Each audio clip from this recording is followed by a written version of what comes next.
മുഅ്മിനീങ്ങളുടെ സ്വഭാവം എന്ന് പറഞ്ഞാൽ മുകളിൽ നിന്ന് വീഴുന്ന പൂച്ചയെ പോലെയാ. എങ്ങനെ വീണാലും 4 കാലം വെച്ച് വീഴും. എങ്ങനെയൊക്കെ നിങ്ങൾ എടുത്തിട്ട് നോക്ക്, പൂച്ച കാല് തൂക്കി ചെവി പിടിച്ചിട്ട് താഴേക്ക് ഇട്ടോക്ക്, എങ്ങനെ ഇട്ടാലും അത് മുതുകുത്തി വീഴൂല, തലയും കുത്തി വീഴൂല. പിന്നെ വീഴുന്നതോ 4 കാലിലെ പൂച്ച വീഴൂ. ഇതാണ് മുഅ്മിൻ. അവന് ദുരന്തം ഉണ്ടായാലും അൽഹംദുലില്ലാഹ്, അവന് പ്രതിസന്ധി ഉണ്ടായാലും അൽഹംദുലില്ലാഹ്, അവന് കടം ഉണ്ടായാലും അൽഹംദുലില്ലാഹ്, നാളെ പെണ്ണിനെ കെട്ടിക്കാൻ പറ്റില്ലെങ്കിലും അൽഹംദുലില്ലാഹ്, ഇനി നിങ്ങൾ കനിഞ്ഞരുളി 5 പവൻ തന്നൊരു പെൺകുട്ടിയെ കെട്ടിച്ചാലും അൽഹംദുലില്ലാഹ്. വിശ്വാസി എന്ന് പറഞ്ഞാൽ അങ്ങനെയാണ്. അവന് എന്ത് വന്നാലും അവൻ അൽഹംദുലില്ലാഹ്. അതുകൊണ്ട് എന്റെ പ്രിയപ്പെട്ട സഹോദരങ്ങളെ, അള്ളാഹുവിന്റെ പരീക്ഷണം ഇങ്ങനെ വലിയ പ്രളയമായി, വലിയ ഇടിമിന്നലായി, വലിയ സുനാമിയായി, വലിയ ഭൂകമ്പമായി ഇങ്ങനെയൊക്കെ വരുന്നു. കൊറോണയായി, കോവിഡായി, ഇങ്ങനെയൊക്കെ വരുന്നു. ഓഖിയായി, നിപ്പയായി ഇങ്ങനെ വരുന്നു. അതാണ് ഭീകരമായ പടച്ചവന്റെ ശിക്ഷയെന്ന് ആരും കരുതണ്ട. അള്ളാഹുവിന്റെ ശിക്ഷ വരാൻ ചെറിയ ചില കാര്യങ്ങൾ മതി. 1-2 ഉദാഹരണങ്ങൾ പറഞ്ഞിട്ട് വിഷയത്തിന്റെ കാതലായ ഭാഗത്തേക്ക് നമുക്ക് മടങ്ങിപ്പോകാം. 2-3 ചെറിയ വിഷയങ്ങൾ ഞാൻ പറഞ്ഞു മനസ്സിലാക്കാൻ വേണ്ടി, നമ്മുടെ മനസ്സിലൊന്ന് ഉറയ്ക്കാൻ വേണ്ടിയിട്ട് ചില ഉദാഹരണങ്ങൾ പറയാം. അള്ളാഹുവിന് വലിയ ശിക്ഷയൊന്നും വേണ്ട. പടച്ച തമ്പുരാൻ ശിക്ഷിച്ചു ആരെ? കഅബാലയത്തെ തകർക്കാൻ വേണ്ടി വന്ന അബ്രഹത്തിന്റെ ആനപ്പടയെ അള്ളാഹു നശിപ്പിച്ചത് എങ്ങനെയാണ്? അബ്രഹത്ത് ആനപ്പടയുമായി കഅബാലയത്തെ തകർക്കാൻ വേണ്ടി വന്നു. സുബ്ഹാനല്ലാഹ്. സഹോദരങ്ങളെ, കഅബാലയത്തെ തകർക്കാൻ വേണ്ടി വരുന്നതിന് തൊട്ട് മുമ്പ് തന്നെ ഒരു ചാരനയച്ചുകൊണ്ട് 200 ഒട്ടകമാണ് അവിടെ നിന്ന് മോഷ്ടിച്ചു കൊണ്ടുപോയത്. കഅബാലയത്തിന്റെ മുറ്റത്ത് നിന്ന് 200 ഒട്ടകത്തെ മോഷ്ടിച്ചു കൊണ്ടുപോയി. പാമ്പാടിക്കാരായ സഹോദരങ്ങളോട് ഒരു ഒട്ടകം എന്ന് പറയുന്നത് ആ കാലഘട്ടത്തിൽ ഒരു അറബിക്ക് ഒരു ഒട്ടകമുണ്ടെന്ന് പറഞ്ഞാൽ, ഇന്ന് നമ്മുടെ നാട്ടിൽ ഒരാൾക്ക് BMW, മെഴ്സിഡൻസ് ബെൻസോ, ഓഡി കാറോ, അതിനേക്കാൾ അപ്പുറത്ത് ഏതെങ്കിലും ഫോർച്യൂണറോ അല്ലെങ്കിൽ മറ്റേതെങ്കിലും വില കൂടിയ കോടിക്കണക്കിന് രൂപ വില വരുന്ന ഏതെങ്കിലും ഒരു വാഹനം ഉള്ള ഒരാളുടെ പവറാണ് അന്ന് ഏതെങ്കിലും ഒരു അറബിക്ക് ഒരു ഒട്ടകമുണ്ടെങ്കിൽ. അതിൽ താഴ്ന്ന ചില ആളുകൾക്കാണ് കുതിര ഉണ്ടാവുക, അതിലും താഴ്ന്ന ആളുകൾക്കാണ് കഴുതകൾ ഉണ്ടാവുക. സഹോദരങ്ങളെ, 200 ഒട്ടകം പിടിച്ചു കൊണ്ടുപോയി എന്ന് പറഞ്ഞാൽ ഇവിടെ നിന്ന് ഏതോ ഒരു മുതലാളിയുടെ എസ്റ്റേറ്റിൽ നിന്ന്, അവന്റെ കാർ പോർച്ചിൽ നിന്ന്, അവന്റെ ഉദ്യോഗ സ്ഥലത്ത് നിന്ന് 200 വില കൂടിയ വാഹനങ്ങൾ പിടിച്ചു കൊണ്ടുപോയി എന്ന് അർത്ഥം വരൂലേ? ചിന്തിച്ചു നോക്ക്. അബ്ദുൽ മുത്തലിബിന്റെ 200 ഒട്ടകം പിടിച്ചു കൊണ്ടുപോയി. അവസാനം അവിടെ നിന്ന് പിടിച്ചു കൊണ്ടുപോയപ്പോൾ അബ്രഹത്ത് അതൊട്ടടുത്തുണ്ടെന്നറിഞ്ഞു. അങ്ങനെ അബ്ദുൽ മുത്തലിബ് ഓടി വരികയാണ്. അബ്ദുൽ മുത്തലിബ് നേരെ വന്നുകൊണ്ട് അബ്രഹത്തിന്റെ മുമ്പിലെത്തി. അബ്ദുൽ മുത്തലിബ് കടന്നു വരുമ്പോൾ മുത്തുനബിയുടെ പ്രിയപ്പെട്ട ഉപ്പാന്റെ ഉപ്പയല്ലേ, അബ്ദുള്ളയുടെ പ്രിയപ്പെട്ട വാപ്പയല്ലേ? അബ്ദുൽ മുത്തലിബിനെ കണ്ടപ്പോൾ എന്തോ ഒരു സൗന്ദര്യമാ, എന്തോ ഒരു മുഖകാന്തിയാ, എന്തോ ഒരു ആകാര സൗഷ്ഠവമാ. അബ്ദുൽ മുത്തലിബിന്റെ സൗന്ദര്യം വല്ലാത്ത സൗന്ദര്യമാ. ആ സൗന്ദര്യം കണ്ടപ്പോൾ അബ്രഹത്തിന് അദ്ദേഹത്തെ നിലത്തിരുത്താൻ തോന്നിയില്ല. എന്ത് ചെയ്തെന്നറിയോ? ഈ അബ്രഹത്ത് പെട്ടെന്ന് തന്നെ തന്റെ ഇരിപ്പിടത്തിലേക്ക് വിളിച്ചിരുത്തുന്നത് അബസീനിയക്കാർക്ക് അത്ര ദഹിച്ചെന്ന് വരില്ല. അങ്ങോട്ട് ശ്രദ്ധിക്കണേ. അവസാനം എന്ത് ചെയ്തു? ഒരു ചെറിയ കമ്പളം വിരിച്ചു. എന്നിട്ട് ആ കമ്പളത്തിലേക്ക് അബ്രഹത്ത് ഇറങ്ങിയിരിക്കുകയാണ്. അബ്ദുൽ മുത്തലിബിനെ പിടിച്ച് നിലത്തിരുത്തുകയാ. എന്നിട്ട് അദ്ദേഹത്തോട് ചോദിച്ചു, അബ്ദുൽ മുത്തലിബേ, എന്താണ് വേണ്ടത്? ഞങ്ങൾ തകർക്കാം. ഞങ്ങൾ ഒരിക്കലും നിങ്ങളോട് യുദ്ധത്തിന് വന്നതല്ല, യുദ്ധം ചെയ്യൽ ഞങ്ങളുടെ ലക്ഷ്യവുമല്ല. ഞങ്ങൾ വന്നത് ഒരിക്കലും നിങ്ങളോട് യുദ്ധം ചെയ്യാൻ വേണ്ടിയിട്ടല്ല. ഞങ്ങൾ വന്നത് കഅബാലയത്തെ തകർക്കാൻ വേണ്ടിയിട്ടാ. ഞങ്ങൾ ഉണ്ടാക്കിയ ആരാധനാലയത്തിലേക്ക് ആളുകൾ വരുന്നില്ല. അതുകൊണ്ട് എല്ലാവരും ഇവിടെയാണ് വരുന്നത്. യമനിൽ നിന്ന്, ഷാമിൽ നിന്ന്, ബസറയിൽ നിന്ന്, കൂഫയിൽ നിന്ന് എല്ലാവരും വരുന്നത് ഇവിടെ തന്നെയാണ്. അതുകൊണ്ട് ഈ വരവൊന്ന് നിർത്താൻ വേണ്ടിയിട്ട് ഞങ്ങൾ ഇതാ തീരുമാനമെടുത്തിരിക്കുന്നു. അതുകൊണ്ട് നിങ്ങളെ ഈ കഅബാലയത്തെ ഞങ്ങൾ പൊളിക്കാൻ പോകുന്നു എന്ന് പറഞ്ഞപ്പോൾ അബ്ദുൽ മുത്തലിബ് പറഞ്ഞതെന്തെന്നറിയോ? ഒന്ന് ചിന്തിക്കണേ സഹോദരങ്ങളെ, ഒരു നിമിഷം ഒന്ന് ആലോചിക്കണേ. ഈ അബ്ദുൽ മുത്തലിബ് അബ്രഹത്തിനോട് പറയുന്നു, അബ്രഹത്തെ, എന്റെ ഒട്ടകത്തെ ഇങ്ങ് തന്നെങ്കിൽ ഞാൻ അങ്ങ് പോകാമായിരുന്നു. ആ സമയത്ത് അബ്ദുൽ മുത്തലിബിനോട് അബ്രഹത്ത് പറയുന്നു, നിങ്ങളുടെ ഇബ്രാഹിമും ഇസ്മായിലും പണി കഴിപ്പിച്ച പരിശുദ്ധമായ കഅബാലയത്തെ ഞങ്ങൾ തകർക്കുമെന്ന് പറയുന്നു. ആ സമയത്ത് അബ്രഹത്തിനോട് അബ്ദുൽ മുത്തലിബ് പറയുന്നു, എന്റെ ഒട്ടകം തരുവോ, ഞാൻ അങ്ങ് പൊക്കോളാ. എന്റെ ഒട്ടകം തരുവോ, ഞാൻ അങ്ങ് പൊക്കോളാ. ആ സമയത്ത് വീണ്ടും പറഞ്ഞു അബ്രഹത്ത് പറഞ്ഞു, അബ്ദുൽ മുത്തലിബേ, ഞങ്ങൾ കഅബ ശരീഫ് പൊളിക്കാൻ വേണ്ടി വന്നവരാ. വീണ്ടും അബ്ദുൽ മുത്തലിബ് പറയുന്നു, എന്റെ ഒട്ടകം അങ്ങ് തന്നെങ്കിൽ എനിക്ക് പോകാമായിരുന്നു. അവസാനം അബ്ദുൽ മുത്തലിബിനോട് അബ്രഹത്ത് ചോദിച്ചു, എന്തേ കഅബാലയത്തെ പൊളിക്കുമെന്ന് പറഞ്ഞിട്ട് അതിന് മറുപടിയില്ല. നിങ്ങൾ പറയുന്നു എന്റെ ഒട്ടകം എന്റെ ഒട്ടകം എന്റെ ഒട്ടകമെന്ന്. അതുകൊണ്ട് ഞാൻ ചോദിക്കുകയാണ്, നിങ്ങൾക്ക് കഅബാലയത്തോട് കൂറൊന്നുമില്ലേ? ഈ പറയുന്ന കഅബാ ശരീഫിനോട് നിങ്ങൾക്ക് ഇഷ്ടമൊന്നുമില്ലേ? ഈ ചോദ്യം അങ്ങോട്ട് ചോദിക്കുമ്പോൾ പൊന്നാര നബി തങ്ങളുടെ പ്രിയപ്പെട്ട ഉപ്പ അബ്ദുള്ളയുടെ പ്രിയപ്പെട്ട ഉപ്പ അബ്ദുൽ മുത്തലിബ് ആ അബ്രഹത്ത് എന്ന് പറയുന്ന അവിടത്തെ ആനപ്പടയുമായി കടന്നു വന്ന അബ്രഹത്തിനോട് പറഞ്ഞതെന്തെന്നറിയോ? ഒട്ടകം എന്റേതാണ്, കഅബാലയം പടച്ചവന്റേതാണ്. ഒട്ടകത്തിന്റെ കാര്യം ഞാൻ നോക്കിയാ മതിയല്ലോ, കഅബാലയത്തിന്റെ കാര്യം അവൻ തന്നെ നോക്കിക്കോളൂ. അവൻ തന്നെ നോക്കിയില്ലേ? അല്ലാഹ് ചോദിക്കുന്നു, അലം തറ കൈഫ ഫഅല റബ്ബുക ബിഅസ്ഹാബിൽ ഫീൽ അലം യജ്അൽ കൈദഹും ഫീ തദ്ലീൽ വഅർസല അലൈഹിം طيرا أبابيل ترميهم بحجارة من سجيل فجعلهم كعصف مأكول. അബ്രഹത്തിന്റെ ആനപ്പടയെ അല്ലാഹ് നശിപ്പിച്ചത് എങ്ങനെയാണ്? ചെറിയ ചെറിയ കിളികളെ കൊണ്ട്, കുരുവിക്കൂട്ടങ്ങളെ കൊണ്ട് അല്ലാഹു തആല നശിപ്പിച്ചു കളഞ്ഞു. എങ്ങനെയായി അവരെന്നറിയോ? കഅസ്ഫിൻ മഅകൂൽ, ചതച്ചരയ്ക്കപ്പെട്ട വക്കോൽ കൂട്ടങ്ങളെ പോലെ ആ അബ്രഹത്തും ആനപ്പടയും കൂട്ടവും നശിച്ച് നാമാവശേഷമായി മാറി. അതിന്റെ കാരണം എന്തെന്നറിയോ? പടച്ചതമ്പുരാന് കരയിലെ ഏറ്റവും വലിയ ജീവി ഏതാണ്? കരയിലെ ഏറ്റവും വലിയ ജീവി ഏതാണ്? അതങ്ങ് ആഫ്രിക്കയിലുള്ള ആളും പറയും, അങ്ങ് മൊറോക്കയിലുള്ള ആളും പറയും, അങ്ങ് എത്യോപ്യയിലെ ആളും പറയും, ഇങ്ങ് ഇന്ത്യ രാജ്യത്തെ ആളും പറയൂ. എവിടെയുമുള്ള മനുഷ്യർ പറയും, ആകാശത്തിന്റെ ചുവട്ടില് ഭൂമിയുടെ മുകളിൽ ഏറ്റവും വലിയ ജീവി ഏതാ? ദിനോസറിന്റെ കാലം കഴിഞ്ഞു പോയി. ഏറ്റവും വലിയ ജീവി എന്ന് പറയുന്നത് ആനയാണ്. ആ ഏറ്റവും വലിയ ജീവിയായ ആനപ്പടയെ മുൻനിർത്തിയിട്ട് കടന്നു വന്ന അബ്രഹത്തിനെ അല്ലാഹു നശിപ്പിക്കാൻ പടച്ച തമ്പുരാൻ മറ്റൊരാനെ ഇറക്കിയില്ല. അല്ലാഹു നശിപ്പിച്ചത് അല്ലാഹുവിന്റെ ഖുർആൻ പറഞ്ഞതുപോലെ ചെറിയ അബാബീൽ പക്ഷികളെ കൊണ്ടാണ്. അല്ലാഹു തആല കുരുവി കൂട്ടങ്ങളെ കൊണ്ടാണ് നശിപ്പിച്ചത്. അല്ലാഹു നശിപ്പിക്കാൻ സുനാമി വേണമെന്നില്ല. അല്ലാഹുവിനെ നശിപ്പിക്കാൻ വലിയ വലിയ ഏതെങ്കിലുമൊക്കെ പേമാരിയുടെ രൗദ്രത വേണമെന്നില്ല. അല്ലാഹുവിനെ നശിപ്പിക്കാൻ കോവിഡ് എന്ന ഭീകരമായ രോഗം വേണമെന്നില്ല. എന്തുകൊണ്ടാണ് കഅബാലയത്തെ അല്ലാഹു തആല രക്ഷപ്പെടുത്തിയത്? അബ്ദുൽ മുത്തലിബ് കഅബാലയത്തിന്റെ ആ പരിശുദ്ധമായ കഅബാലയത്തിന്റെ ചങ്ങല വലിച്ചുകൊണ്ട് കഅബാലയത്തിന്റെ മുന്നിൽ ചങ്ങല തൂക്കിയിട്ടിട്ടുണ്ടായിരുന്നു. ആ ചങ്ങല ഇങ്ങനെ പിടിച്ചു. എന്നിട്ട് അബ്ദുൽ മുത്തലിബ് പറഞ്ഞത് എന്തെന്നറിയോ? യാ റബ്ബി ലാ അർജൂലഹും സിവാക യാ റബ്ബി ഫംന മിൻഹും ഹിമാക ഇന്ന അദുവൽ ബൈതി മൻ ആദാക ഫംനഉഹും അൻ യുഖ്രിബു ഖുറാക യാ റബ്ബി ലാ അർജൂലഹും സിവാക. അവർക്കെതിരായിട്ട് എനിക്ക് നിന്നോടല്ലാതെ ചോദിക്കാൻ ആരുമില്ല പടച്ചവനെ. ഇതാരാണ് ചോദിക്കുന്നത് പറയുന്നതെന്ന് ചിന്തിക്കണേ. അബ്ദുൽ മുത്തലിബിന്റെ കാലത്താണ്. അന്ന് ഹബീബായ നബി തങ്ങൾ ഒരിക്കലും ഉദയം ചെയ്തിരുന്നില്ല. ആ കാലഘട്ടത്തിൽ അല്ലാഹുവിനോട് അബ്ദുൽ മുത്തലിബ് പറയുന്നു, എനിക്ക് നിന്നോടേ ചോദിക്കാനുള്ളൂ.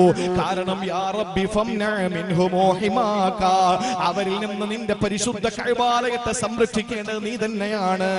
ഇന്ന അദുവൽ ബൈതി മൻ ആദാക ഫംനഉഹും ഇൻ ഐ യുഖ്രിബു ഖുറാക. നിന്റെ പരിശുദ്ധമായ ഈ നാടിനെ നശിപ്പിക്കാൻ ഇതാ അബ്രഹത്ത് ആനപ്പടയെടുത്തു കൊണ്ട് വന്നിരിക്കുകയാ.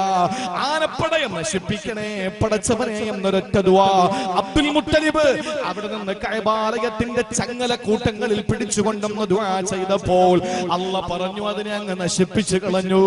സഹോദരങ്ങളെ, പടച്ചവന് ചെറിയ ചെറിയ പൈനാക്കിളികൾ മതി, ചെറിയ ചെറിയ കുരുവിക്കൂട്ടങ്ങൾ മതി, ചെറിയ ചെറിയ പക്ഷികൾ മതി. ഇതിലും മുഫസ്സിരീങ്ങൾ പറയുന്നത് ഇത് വലിയ വലിയ ചെറിയ ചെറിയ കുരുവിക്കൂട്ടങ്ങളല്ല, ചെറിയ ചെറിയ ചില ഫംഗസുകളായിരുന്നു, ചില വൈറസുകളായിരുന്നു എന്ന് വരെ പറയുന്നുണ്ട്.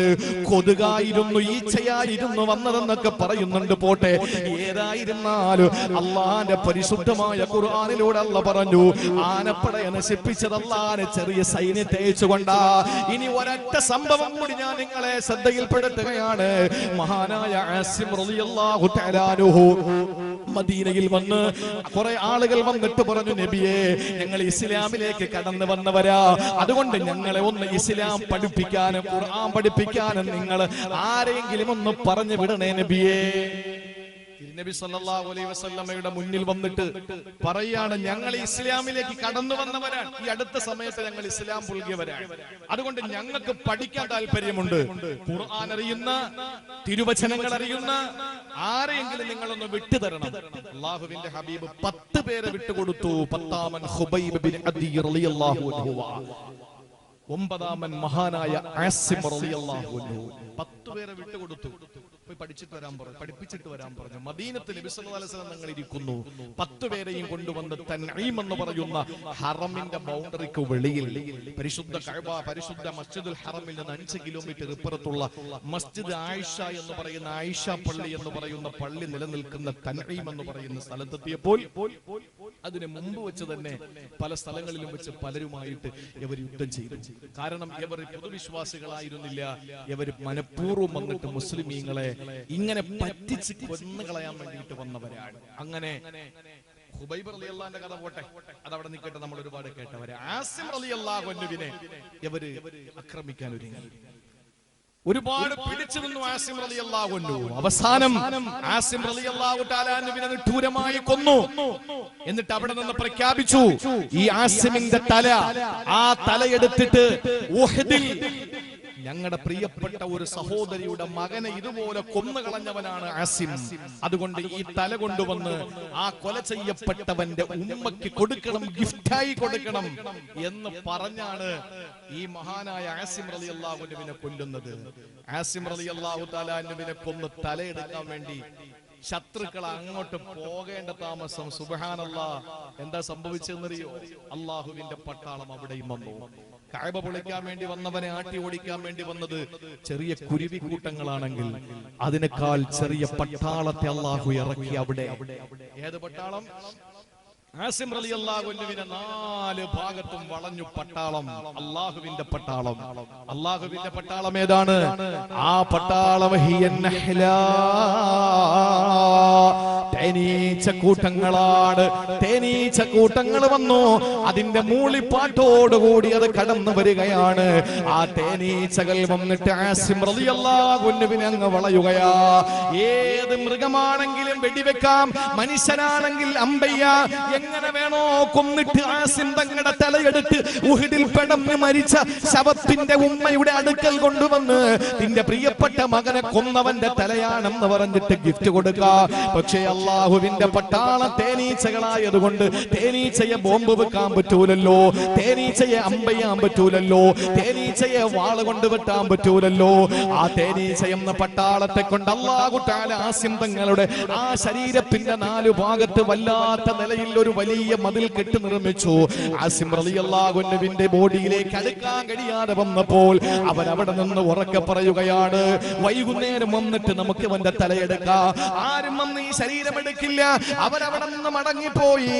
സുബ്ഹാനല്ലാഹ്, പടച്ചവന്റെ പേമാരി പെയ്യുകയാ. അള്ളാഹുവിന്റെ മഴത്തുള്ളികൾ കൊണ്ട് മീകായിൽ അലൈഹിസ്സലാം മഴ പെയ്യിപ്പിക്കുകയാ. ആ മഴ ഇങ്ങനെ പേമാരിയായി. ആ പേമാരിയിൽ ആസിം തങ്ങളുടെ മയ്യത്ത് ജനാസ ഒലിച്ചൊലിച്ചു പോകുന്നു. അവിടെ നിന്ന് ആസിം തങ്ങളുടെ ജനാസ ഇങ്ങനെ ഒലിച്ചൊലിച്ചു പോകുമ്പോ പ്രിയപ്പെട്ടവരെ ആർക്കും കാണാൻ പറ്റുന്നില്ല. വൈകുന്നേരം അവിടത്തെ ഭടന്മാര് വന്ന് നോക്കുമ്പോൾ ഇല്ല, ആസിം തങ്ങളെ കാണാറില്ല. ആസിം തങ്ങളെ കിടന്നിടത്ത് മണ്ണ് പോലുമില്ല. ഇന്ന് ഇടുക്കി ജില്ലയിലെ, പത്തനംതിട്ട ജില്ലയിലെ, ഈ പറയപ്പെടുന്ന കോട്ടയം ജില്ലകളിൽ അവിടെ നിന്ന് മലവെള്ളപ്പാച്ചിലിൽ ഉരുൾപൊട്ടിയിട്ട് അവിടെ ഒരു തോട് നിർമ്മിക്കപ്പെട്ടതുപോലെ ആസിം റളിയല്ലാഹു അൻഹു കിടന്ന ഭാഗത്ത് കുത്തി ഒലിക്കപ്പെടുന്ന ഒരു അരുവിയായി മാറി. ആ മഴകൾ വന്ന് മഴയുടെ മഴവെള്ളത്തിന്റെ പേരിൽ മഴവെള്ളം ഇങ്ങനെ പാഞ്ഞു വന്നപ്പോൾ ആ മഴവെള്ളത്തിൽ ഇങ്ങനെ ആസിം തങ്ങളുടെ ജനാസ ഒലിച്ചു പോവുകയാണ്. സഹോദരങ്ങളെ, വിവരം മദീനയിൽ മഹാനായ സയ്യിദുനാ ഉമർ അൽ ഫാറൂഖ് തങ്ങൾ അറിഞ്ഞു. ഉമർ അൽ ഫാറൂഖ് റളിയല്ലാഹു അൻഹു അറിയുമ്പോ ഉമർ തങ്ങൾ അവിടെ നിന്ന് പ്രഖ്യാപിച്ചത് എന്തെന്നറിയോ? ആസിമിന് അങ്ങനെ സംഭവിച്ചിട്ടുണ്ടെങ്കിൽ അതിൽ ഞാൻ അഭിമാനം കൊള്ളുന്നു. കാരണം എന്തെന്നറിയോ? കാന ആസിമു നദറ അല്ലാ യമസ്സഹു മുശ്രികൻ അബദാ.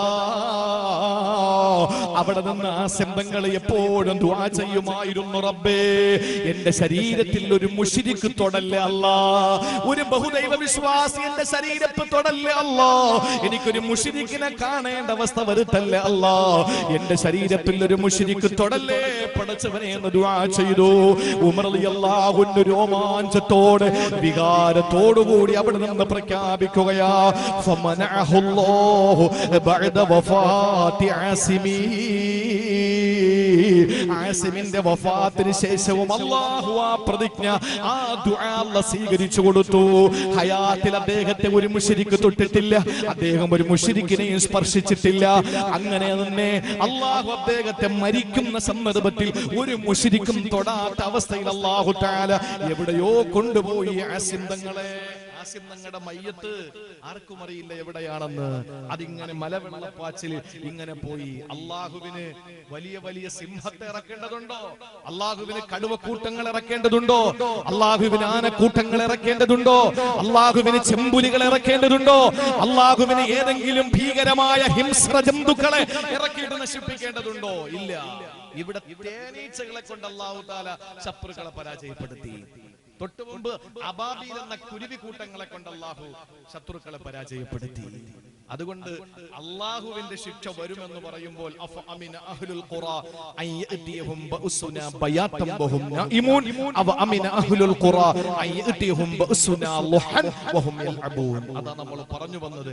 പകലും രാത്രിയിലും നമ്മൾ കളിക്കുകയും കിടക്കുകയും ചെയ്യുമ്പോൾ നമ്മുടെ ജീവിതത്തിൽ അല്ലാഹുവിന്റെ പരീക്ഷണങ്ങൾ വരില്ല എന്ന നിർഭയത്വത്തോടു കൂടി ജീവിക്കാൻ നമുക്ക് കഴിയില്ല.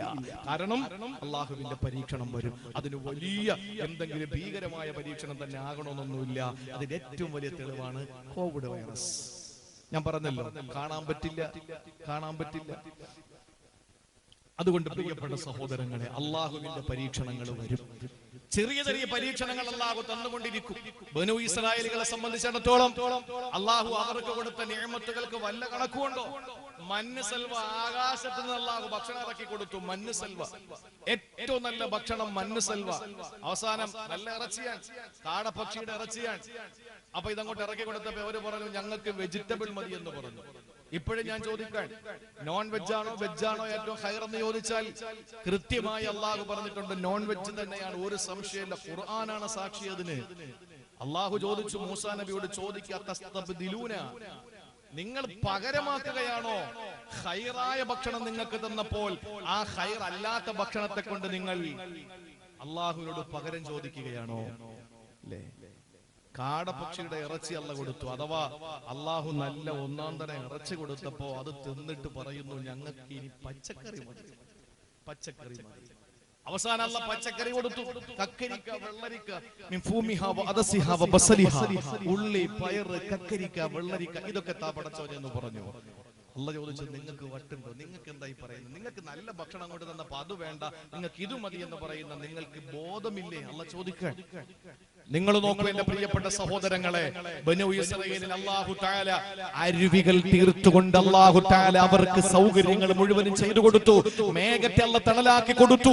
എല്ലാ സംവിധാനങ്ങളും കൊടുത്തിട്ട് അവർക്ക് നന്നായില്ല. നമുക്കും അല്ലാഹു എന്തൊക്കെ സൗഭാഗ്യങ്ങളാ തരുന്നത്! എത്ര സൗഭാഗ്യങ്ങൾ അല്ലാഹു തന്നു. ആ സൗഭാഗ്യങ്ങൾ മുഴുവനും നമുക്ക് പടച്ചവൻ തന്നിട്ട് നമുക്ക് വല്ല മാറ്റമുണ്ടോ? ഇതേ അവസ്ഥ ബനൂ ഇസ്രായേലികൾക്ക് ഉണ്ടായി. ഒരു മാറ്റവും ഇല്ല. മൂസാ നബിക്കെതിരെ പ്രവർത്തിക്കാൻ തുടങ്ങി, നാട്ടിൽ ഫിത്ന ഉണ്ടാക്കാൻ തുടങ്ങി, നാശം ഉണ്ടാക്കാൻ തുടങ്ങി. ആ സമയത്ത് അള്ളാഹു എന്ത് പരീക്ഷണം കൊടുത്തെന്നറിയോ? ആദ്യം നിങ്ങൾ ശ്രദ്ധിച്ച് കേൾക്കണം. ഇത് ഞാൻ പറയുന്നത് പ്രളയം, കൊടുങ്കാറ്റ്, പേമാരി, സുനാമി, ഓക്കി, ഇതൊക്കെ വരുമ്പോ നമ്മൾ ചിന്തിക്കും, പടച്ചോനെ ഇതിനേക്കാളും വലുത് ഇനി എന്താ വരാൻ? ഇതിനേക്കാളും വലുതില്ല. കാഴ്ചയിൽ ഇതിനേക്കാളും ചെറുതായിരിക്കും, കാഴ്ചയിൽ ഇതിനേക്കാളും ചെറുതായിരിക്കും, പക്ഷെ പരീക്ഷണത്തിൽ വലുതായിരിക്കും. അതാണ് ഇപ്പൊ വന്ന ഏത് കോവിഡ് ഏറ്റവും വലുതല്ലേ. അള്ളാഹു ആദ്യം ഈ സമുദായത്തെ പരീക്ഷിച്ചത് എങ്ങനെയാണ്? ബനൂ ഇസ്രായേലിനെ പരീക്ഷിച്ച സൂറത്തുൽ അറാഫിൽ അള്ളാഹു പറയുന്നുണ്ട്, ആദ്യം അവരെ പരീക്ഷിച്ചത് ഫഅർസൽനാ അലൈഹിമു തൂഫാൻ, അള്ളാഹു അവർക്ക് പ്രളയം കൊടുത്തു. അള്ളാഹു അവരെ പ്രളയത്തിലാക്കി. വെള്ളം കയറി അവരുടെ കൃഷിപ്പാടങ്ങൾ മുഴുവനും നശിച്ചു പോയി, അവരുടെ കെട്ടിടങ്ങൾ മുഴുവനും തകർന്നു പോയി, അവരിൽ പലരും മുങ്ങിച്ചത്തുപോയി. ആ സമയത്ത് അള്ളാഹു അവർക്ക് പ്രളയം കൊടുത്തു. മൂസാ നബിയുടെ മുന്നിൽ വന്നിട്ട് പറഞ്ഞു, മൂസ നബിയേ ഉദ്ഉ റബ്ബക, പടച്ചവനോടൊന്ന് ദുആരക്ക്, ഞങ്ങൾ നന്നായി കൊള്ളാം, ഇനി ഞങ്ങൾ ധിക്കരിക്കൂല, ഇനി ഞങ്ങൾ ഒരു കുഴപ്പമുണ്ടാക്കൂല. അള്ളാഹുവിനോട് ഒന്ന് ദുആരക്ക് മൂസാ നബിയെ, ഈ പ്രളയം ഒന്ന് മാറ്റി തരാൻ പറ. മൂസാ നബി ദുആരന്നു, പ്രളയം മാറി. മൂസാ നബി ദുആരന്നു, പ്രളയം മാറി. പണ്ട് ഹൈദരലി ശിഹാബ് തങ്ങൾ മലപ്പുറം ഹൈസ്കൂൾ ഗ്രൗണ്ടില് മഴയെ തേടിയുള്ള നിസ്കാരത്തിന് നേതൃത്വം നൽകി. മഴയെ തേടിയുള്ള നിസ്കാരത്തിന് നേതൃത്വം നൽകി. തിരുവനന്തപുരത്ത് പല സ്ഥലങ്ങളിലും മഴയെ തേടിയുള്ള നിസ്കാരം നടന്നു. നമ്മുടെ പനൂര് നടന്നു എന്ന് എനിക്ക് തോന്നുന്നു. അപ്പൊ പല സ്ഥലങ്ങളിലും മഴയെ തേടിയുള്ള നിസ്കാരം നടന്നു അല്ലേ? പള്ളിയിൽ എല്ലാരും ഉണ്ട്, എല്ലാരും ദ്വാരക്കുന്നു, പടച്ചോനെ ഞങ്ങൾക്കൊരു തുള്ളി വെള്ളം കിട്ടിയില്ലെങ്കിലും കുഴപ്പമില്ല, ഞങ്ങളുടെ കന്നുകാലിക്കെന്തിലൊന്ന് വെള്ളം കിട്ടട്ടെ, ഞങ്ങളുടെ മൃഗങ്ങൾ ചത്തൊടുങ്ങാൻ പോകുന്നു, കുറച്ച് വെള്ളം കിട്ടണം പടച്ചോനെ എന്ന് ദുആ ചെയ്തു. അവസാനം മയ്യത്ത് നമസ്കാരം അല്ല മഴയെ തേടിയുള്ള നിസ്കാരം നടന്ന് ആ നമസ്കാരത്തില് ആത്മാർത്ഥമായി ദുആ ചെയ്തുകൊണ്ട് അവര് കൃത്യമായി അള്ളാഹുവിനോട് തേടി. അവസാനം എന്ത് സംഭവിച്ചു? അതുവരെ പള്ളിയിൽ കയറിയവനെ പിറ്റേന്ന് കാണാനില്ല. അപ്പൊ ചോദിച്ചു, എന്താ നീ പള്ളി വരാത്തത്? മഴയല്ലേ, പിന്നെ എങ്ങനെ പള്ളിയിൽ വരുമെന്നാ ചോദിക്കുന്നത്. ഇന്നലെ പള്ളിയിൽ കയറിയത് മഴ ഇല്ലാത്തത് കൊണ്ടാണ്. ദുആ ചെയ്ത് മഴ പെയ്തപ്പോ പിന്നെ മഴയല്ലേ, പള്ളിയിൽ എങ്ങനെ വരുമെന്ന് ഒന്ന് ചിന്തിച്ചു നോക്കി. മഴയെ തേടിയുള്ള നിസ്കാരം ഗ്രൗണ്ടിൽ ഇത്ര മണിക്ക് ഉണ്ടാവൂന്ന് പറഞ്ഞു. കമ്മിറ്റിക്കാർ സംഘടിപ്പിച്ചു, ഇമാം അനൗൺസ് ചെയ്തു, എല്ലാവരും നേരെ അങ്ങോട്ട് പോയി നിസ്കരിച്ചു. ഇമാമു ദുആ, കമ്മിറ്റിക്കാർ അതിലേറെ ആത്മാർത്ഥമായി ആമീൻ പറയുന്നു. നാട്ടുകാരൊക്കെ കൂട്ടക്കരച്ചിൽ. തിരിച്ചു വന്നപ്പോ ഭയങ്കര മഴ. ആ സമയത്ത് ഇമാം അടുത്ത കടയിലോട്ട് കയറി, മോദീൻ അതിന്റെ ഒപ്പം കയറി. കമ്മിറ്റിക്കാരെ കാണുന്നിടത്തൊക്കെ കയറി നിന്നു. നോക്കുമ്പോൾ ഒരു കൊച്ചുകുട്ടി കുടയും പിടിച്ച് നേരെ റാഹത്തായിട്ട് മുമ്പോട്ട് പോകുന്നു. അവ ചോദിച്ചേട്ടാ, നീ കുട കൊണ്ടുവന്നു? ആരാ ചോദിക്കുന്നത്? ഇത് സംഘടിപ്പിച്ച് സംഘാടകർ ചോദിക്കാൻ, നീ കുട കൊണ്ടുവന്നു? അപ്പൊ ആ കുട്ടി പറഞ്ഞു, എനിക്കറിയാം നിങ്ങൾ ദുആ ചെയ്താൽ മഴ പെയ്യുമെന്ന്, അതുകൊണ്ട് ഞാൻ കുട കരുതി. പക്ഷെ ഇമാമിനും പള്ളി കമ്മിറ്റിക്കാർക്കും ആ ഒരു വിശ്വാസം ഇല്ല. കാരണം എന്താ? അവർക്ക് വിശ്വാസം ഉണ്ടെങ്കിൽ ഈ രണ്ട് കുട എടുക്കൂലേ? ഞങ്ങൾ പോയി ദുആ ചെയ്ത് തിരിച്ചു വരുമ്പോ മഴ പെയ്യുമെന്ന് ഈമാൻ ഉണ്ടെങ്കിൽ രണ്ട് കുട കൈ കരുതും ഇല്ലേ? അപ്പൊ അതാണ് സംഭവം. നമ്മുടെ മനസ്സിൽ നമ്മൾ ഇപ്പൊ കാണുന്നത്, നമ്മൾ ജീവിതത്തിൽ അള്ളാഹു തരുന്ന പരീക്ഷണങ്ങളെ നാം പറയുന്നത് ഇതിലും വലുത് വരാൻ പോകുന്നു. അപ്പൊ വലുത് നമ്മൾ എന്താ ചിന്തിക്കുന്നു? വെള്ളം പൊട്ടി ഒഴുകി, ഡാം പൊട്ടി വെള്ളം വന്നു, അല്ലെങ്കിൽ ഉരുൾ പൊട്ടി, ഇതൊക്കെ ചെയ്യും. ഇനിയിപ്പോ എന്താ ഇനി പൊട്ടായിരിക്കുന്നത്? എന്തായാലും ആകാശപ്പ പൊട്ടൂല, അത് ഉറപ്പാ. സൂര്യൻ ഇപ്പോഴും വീഴാറായില്ല, അതിന് മുമ്പ് കുറെ അലാമത്തുകളുണ്ട്. അപ്പൊ ഇനിയിപ്പോ എന്താ പൊട്ടാനുള്ളത്? സുനാമി വന്നു, ഇനി അപ്പുറം എന്താ വരാനുള്ളത്? വെള്ളമല്ലേ കയറിയത്, അതിനപ്പുറം കടലിൽ വേറെ ഒന്നുമില്ലല്ലോ. എന്റെ പൊന്ന് സഹോദരങ്ങളെ, വലുതൊന്നും അല്ലാഹു വേണ്ട. അതുകൊണ്ട് ഇവിടുത്തെ തർത്തീബ് നിങ്ങൾ നോക്ക്. ബനൂ ഇസ്രായേലിനെ നശിപ്പിക്കാൻ അല്ലാഹു ആദ്യം അയച്ചത് ഫഅർസൽനാ അലൈഹിമു തൂഫാൻ, ആദ്യം നാം അവർക്ക് പ്രളയം അയച്ചു. അങ്ങനെ പ്രളയത്തിൽ അവരെ മുക്കിക്കുന്നപ്പോൾ മൂസാ നബി അലൈഹിസ്സലാമിനോട് വന്നിട്ട് ദുആ ചെയ്യിപ്പിച്ചു. മൂസാ നബി ദുആ ചെയ്തു, അല്ലാഹു ആ പ്രളയത്തെ മാറ്റിക്കൊടുത്തു. വീണ്ടും അവര് പഴയ അവസ്ഥയിലേക്ക് പോയി, വീണ്ടും അവര് പഴയ അധപ്പതനത്തിലേക്ക് പോയി, വീണ്ടും അവര് തെമ്മാടിത്തരത്തിലേക്ക് പോയി. ആ സമയത്ത് അല്ലാഹു രണ്ടാമത് പരീക്ഷണം കൊടുക്കുന്നത് പ്രളയത്തെക്കാൾ വലുതല്ലേ കൊടുക്കേണ്ടത്? അല്ലാഹു രണ്ടാമത് കൊടുത്തത് എന്തെന്നറിയോ? അല്ലാഹു പറയുകയാണ്, വൽ ജറാദ്. അല്ലാഹു നിപ്പ കൊടുത്തു പരീക്ഷിച്ചു. അല്ലാഹു നിപ്പ കൊടുത്തു പരീക്ഷിച്ചു. നിപ്പ അതിന്ന് ഉണ്ടാവുന്നേ, നിപ്പ ഉണ്ടാവുന്നേ നിങ്ങൾ ആലോചിച്ച് നോക്കൂ. അള്ളാഹു ചില പക്ഷികളുടെ ആ പക്ഷികളിലൂടെ വൈറസ് പരത്തി. ഇപ്പോ ഇത് ബനൂ ഇസ്രായേലിൽ കൊടുത്ത ശിക്ഷയായിരുന്നു. എന്തായിരുന്നു? വെട്ടുകിളി അല്ലാഹു തആല അവരിലേക്ക് ശിക്ഷയാക്കി ഇറക്കി കൊടുത്തു. പ്രളയത്തെക്കാൾ എന്ത് ലഘുവായ ശിക്ഷ പക്ഷെ അല്ല. അല്ല, ഈ വെട്ടുകിളി വന്ന് അവരുടെ ജീവിതത്തിലെ അവരുടെ അന്നമാകുന്ന അവരുടെ ജീവിതത്തിന്റെ സർവസ്വമാകുന്ന കൃഷിപ്പാടങ്ങളെ നശിപ്പിക്കാൻ തുടങ്ങി, ആളുകളെ കൊത്താൻ തുടങ്ങി. വെട്ടുകിളി വന്ന് എല്ലാത്തിനെയും നശിപ്പിച്ചു. സുബ്ഹാനല്ലാഹ്. മൂസാ നബിയുടെ മുന്നിൽ വന്നിട്ട് ബഹുനു ഇസ്രായേലികൾ പറഞ്ഞു, മൂസ നബിയെ ഒന്ന് ദുആരക്കോ, ഇനി ഞങ്ങൾ നന്നായിക്കൊള്ളാം, ഇനി ഞങ്ങൾ ഒരിക്കലും മോശക്കാരാവൂല, അല്ലാഹുവിനോടൊന്ന് ദുആരക്കെന്ന് പറഞ്ഞു. മൂസാ നബി അലൈഹിസ്സലാം വീണ്ടും ദുആ ചെയ്തു. അല്ലാഹു പരീക്ഷണം മാറ്റി കൊടുത്തു. പക്ഷെ കാലങ്ങൾ കഴിഞ്ഞപ്പോ വീണ്ടും ഒരു പഴയതുപോലെയായി, വീണ്ടും പഴയതുപോലെയായി. ആ സമയത്ത് അല്ലാഹു ഇറക്കി കൊടുത്തു. എന്താണെന്നറിയോ? ആദ്യം അല്ലാഹു ഇറക്കിയത് പ്രളയമാണ്, രണ്ടാമത് വെട്ടുകിളിയാണ്. നമ്മുടെ കണ്ണിൽ ആദ്യത്തേത് വലുതും രണ്ടാമത്തത് ചെറുതുമാണ്. അല്ല, അല്ലാഹു ആദ്യം ചെറുതേ കൊടുക്കും. വലനുദീഖന്നഹും മിനൽ അദാബിൽ അദ്നാ ദൂനൽ അദാബിൽ അക്ബർ. അല്ലാഹു പറഞ്ഞത് വലനുദീഖന്നഹും, നിങ്ങളെ ഞാൻ നിശ്ചയമായും രുചിപ്പിക്കും, നിങ്ങളെ വേദനിപ്പിക്കും, നിങ്ങളെ അനുഭവിപ്പിക്കും. എന്താണ് ദൂനൽ അദാബിൽ അക്ബർ? വലിയ ശിക്ഷകൾ വരുന്നതിന് മുമ്പ് വലനുദീഖന്നഹും മിനൽ അദാബിൽ അദ്നാ, ചെറിയ ചെറിയ ശിക്ഷകൾ കൊണ്ട് നിങ്ങളെ ഞാൻ ശിക്ഷിപ്പിക്കും. ദൂനൽ അദാബിൽ അക്ബർ, വലിയ ശിക്ഷ നിങ്ങൾക്ക് വരുന്നതിന് മുമ്പ്. അപ്പൊ ആദ്യം വരുന്നത് ചെറിയ ശിക്ഷയാണെന്ന് അല്ലാഹുവാണ് പറഞ്ഞത്, നമ്മളല്ല. അതുകൊണ്ട് പ്രളയം ചെറുതാണ്. പിന്നെ അല്ലാഹു കൊടുത്തത് ജറാദ് എന്ന വെട്ടുകിളിയാണ്. ഇനി മൂന്നാമതല്ല കൊടുത്തത് എന്തെന്നറിയോ? അല്ലാഹു തന്നെ പറയുകയാണ്, വൽ ഖുമ്മല. അല്ലാഹു ചെല്ലുകളെ ഇറക്കി വിട്ടു. ചെല്ലുകൾ എന്ന് പറഞ്ഞാൽ കൃഷിപ്പാടങ്ങളിലെ കൃഷിയിടങ്ങളിലെ ചെതലുകളായി, ചെറിയ ചെറിയ ചെല്ലുകളായി. എന്നാ മനുഷ്യന്റെ ശരീരത്തിൽ അത് പേനായി. തലയിലൂടെ ഓടുന്ന പേനുണ്ടല്ലോ, ചെറിയ പേൻ. അല്ലാഹു ഇങ്ങനെ ശിക്ഷിക്കുന്നത്. ചെറിയ പേനുണ്ടല്ലോ, ആ ചെറിയ പേൻ അല്ലാഹു മനുഷ്യന്റെ, അവർക്ക് വെള്ളം കുടിക്കാൻ കഴിയുന്നില്ല. ഒരു ഗ്ലാസ് വെള്ളം എടുത്താൽ അതിൽ നിറച്ച് പേനാണ്,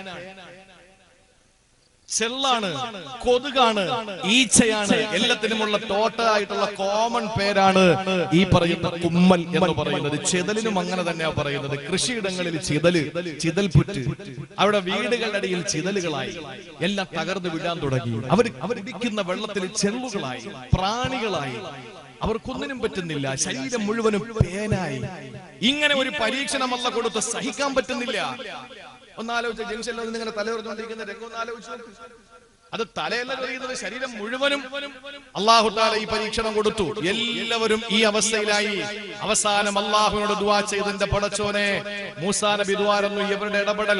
മൂസാ നബി ഒന്ന് ദുആരക്ക് മൂസാ നബി അലൈഹിസ്സലാം ദുആ ചെയ്തു, പടച്ചോനെ എന്റെ സമുദായത്തിന്റെ ഈ വിപത്തൊന്ന് മാറ്റിക്കൊടല്ല, അവരിനി നന്നായിക്കോളും പടച്ചവനെ. ആ സമയത്ത് മൂസാ നബിയുടെ ദുആ കൊണ്ട് അല്ലാഹു ആ പേനിനെ, ചെള്ളിനെ അല്ലാഹു ഒന്ന് മാറ്റിക്കൊടുത്തു. അത് മാറ്റിയപ്പോൾ അവരുടെ ജീവിതം പഴയതിനേക്കാൾ അപ്പുറത്തേക്ക് പോയി, വീണ്ടും മോശക്കാരായി മാറി. ആ സമയത്ത് അല്ലാഹു വീണ്ടും പരീക്ഷണങ്ങൾ കൊടുക്കുകയാണ്. അതേതാണ് അടുത്ത പരീക്ഷണം എന്നറിയോ? നാലാമത്തെ പരീക്ഷണം എന്നറിയോ? വൽ ഖുമ്മല വല്ലഫാദിഅ, തവളകളെ ഇറക്കി അല്ലാഹു പരീക്ഷിച്ചു. തവളകൾ എന്ന് പറഞ്ഞാൽ അന്ന് തവളകളെ തിന്നും ആളുകൾ. അപ്പൊ ആ തവളകൾ അടുത്ത ഈ പേനിന്റെ ദുരന്തത്തെക്കാൾ ഭീകരമായ ദുരന്തമാണ്.